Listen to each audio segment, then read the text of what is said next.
Today, we get to identify the author's purpose using a book about celebrating America. And this book is a guide to America's greatest symbols. So, before we get started, I want you to think, did they write a book about America's symbols to persuade us to do something, to convince us? Did they write a book about America's symbols to inform us and give us real facts and knowledge? Or did they write a book about America's symbols to entertain us? Check if there's like character, setting, and a sequence of events. Okay, so I was looking through this nonfiction text. Nonfiction means real. And when it says Celebrate America, it also has a table of contents.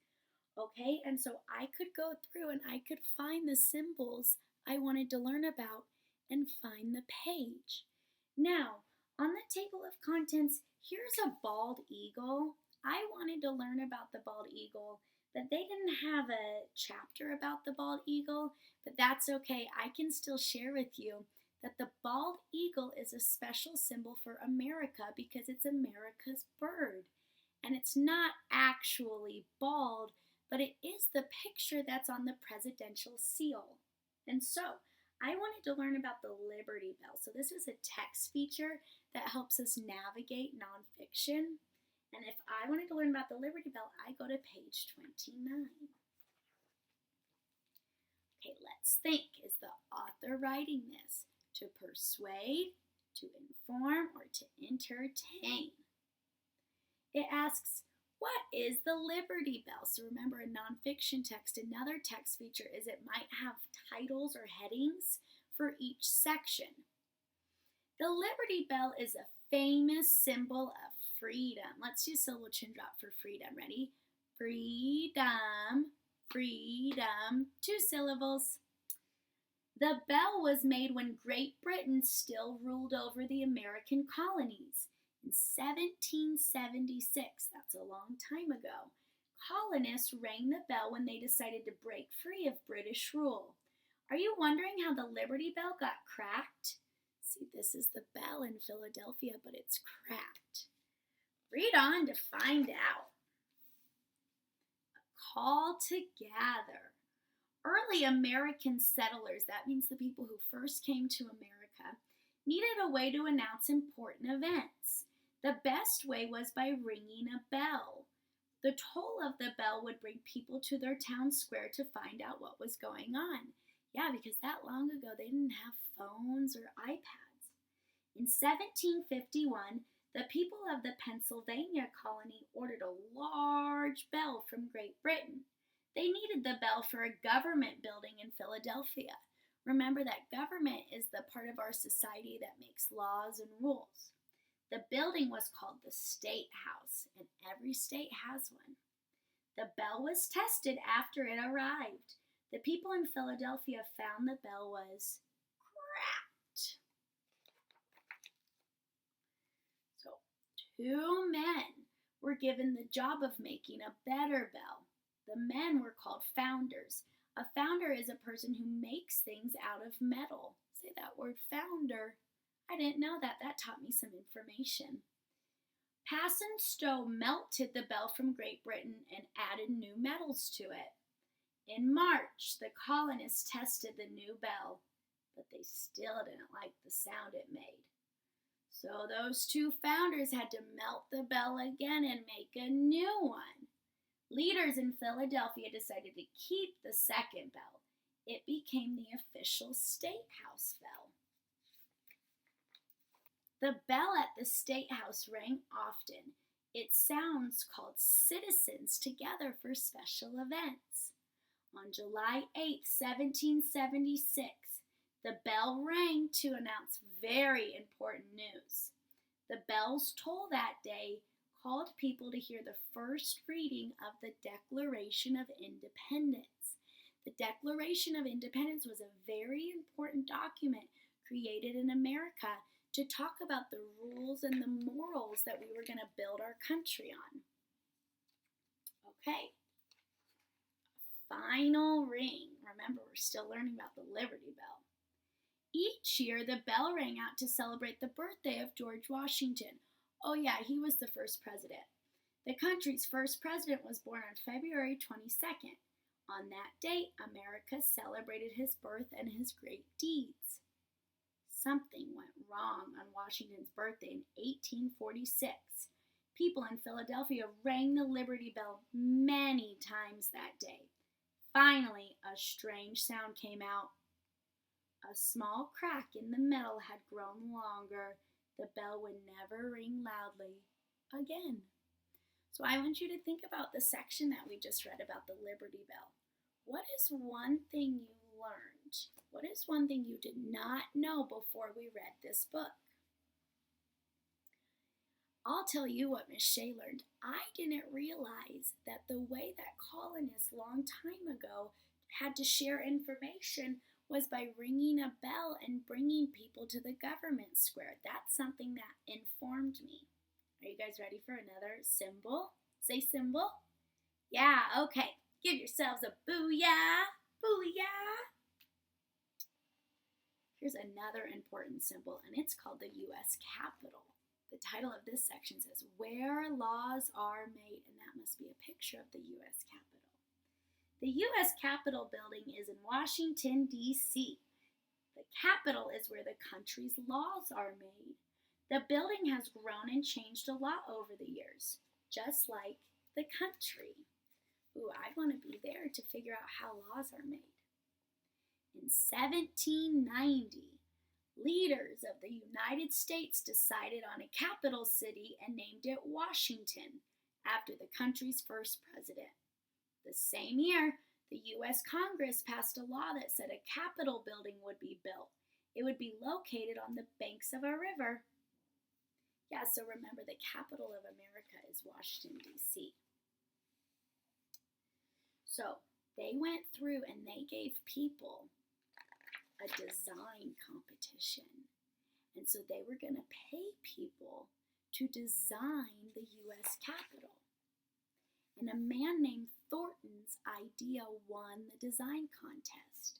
And so he created a dome, and it has large sections and wings. And the north wing was finished in 1800.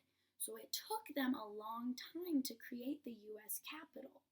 But when it was created, that's where the Senate would be, and in the same wing, the Supreme Court could be. Yeah, and then also the House of Representatives met in the Capitol. And so this is a really important building. But when the Civil War began, oh yeah, the Civil War was the very, very important war that happened in America because Black people were still slaves.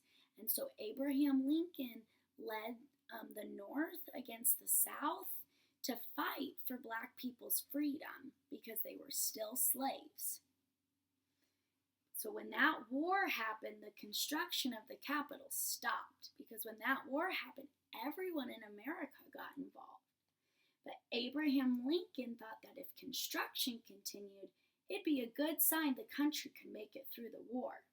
So I thought that this piece of information was interesting and I wanted to share it with you because even though the Capitol is where we make laws, during the Civil War, it actually served a different purpose. Soldiers got to live in the Capitol.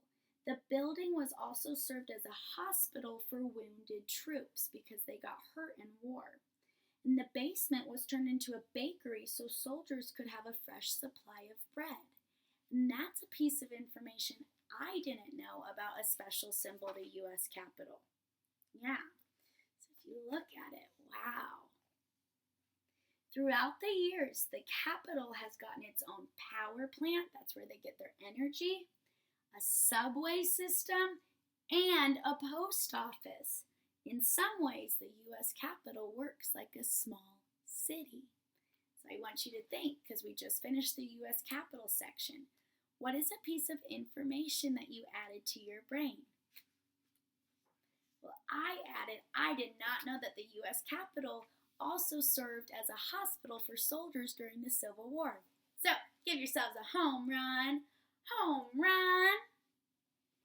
One more special symbol. to America. I bet you guys know this one. Yeah, it's called the Statue of Liberty. Now, the Statue of Liberty is not just a pretty statue. It holds a lot of meaning, so we're going to read to find out. The Statue of Liberty, this section is called A Gift from the French. Did you know that the Statue of Liberty was a gift from the people of France? They admired the colony's fight for freedom during the Revolutionary War. They wanted to honor the Declaration of Independence. The gift was France's way of saying, "Good job, America." So it was from France. Let's spread out that word. Ready? France. Soft C. Making the statue. A French artist drew up plans for the Statue of Liberty in 1874. Workers in France used copper sheets for the statue's outside surface, or what we see as like the statue's skin. The sheets were about as thick as 2 pennies. Workers pounded the copper sheets onto wooden molds. Yeah, so a penny is made out of copper, and so is the Statue of Liberty. But now I wonder, why is the Statue of Liberty greenish blue if copper, the color of a penny, is tan or brown? Oh, it says it right here. When the Statue of Liberty was first built, let me read it. She was reddish brown, the color of new copper. But copper changes colors when it's left outside. It turns light green or blue. And so that's how the Statue of Liberty changed colors. Wow, I didn't know that. That's adding information. So, workers finished the job of the Statue of Liberty 10 years later in 1884. The total cost of the project was $250,000. That's a lot of money now, so that was even more money that long time ago. But once the statue was put together, workers had to take her apart again. She was much too big to travel across the ocean in one piece. Remember, she was created in France. So now, once they broke her apart and got her back to America and then put her back together, the Statue of Liberty serves as a sign of freedom. Between 1892 and 1954, 12 million immigrants, can we say that word? Immigrants, yeah. So America is a land for freedom, and immigrants come to America to they try and build a better life here because they might have more freedom here. Yeah, 12 million immigrants came to the United States through the New York Harbor. That's where the Statue of Liberty's at. They came from all over the world on large boats looking for a new place to live. The Statue of Liberty was one of the first things they saw upon arrival. Yeah, and so when they see the Statue of Liberty, they're so relieved because their journey was not easy, but now they know they can build a better life for their family in America because America is a free country, and so we can share it. Many immigrants came from countries where they could not buy land. Most could not even go to school. Wow, I'm glad they made it here so they can have that. These rights and many others were only for rich people. So in the United States, almost anyone could own land and go to school. The Statue of Liberty is a symbol of these freedoms. She tells the world that the United States is a free country. Now, if we think about the Civil War, Black people had already been taken from Africa before the Statue of Liberty was built. And so they, remember, you might be getting confused with what we learned about. They didn't get to own land, but some immigrants, when they came over, had a better chance of getting land in America than they did in their original country that they were born. And so what do the Statue of Liberty symbols stand for? The burning torch stands for truth. Can you say truth? Truth. The initial sound is T. You can remember torch, the initial sound is T. So it stands for truth. Liberty's crown has 7 points. Each point stands for one of the world's 7 oceans. The tablet that the Statue of Liberty holds is a symbol of the laws of the United States. The date on the tablet, July 4th, 1776, is a symbol of the day the Declaration of Independence was approved. And the broken chains or shackles around Statue of Liberty's feet are a symbol of freedom. So, I want you to touch your brain and think about, what do you think that book was created for? Remember, we read books for different reasons. Did that book persuade us of an opinion? No, there was no opinion in that book. Did that book inform us of information? I think so. I learned about the Liberty Bell, the Statue of Liberty, the Capitol, and I learned a little bit about the bald eagle. Did that book entertain us? Well, it was entertaining to learn about America's symbols, but there wasn't a character, setting, or sequence of events. So this book was to inform. Very good. Give your brains a kiss. So smart. See you tomorrow.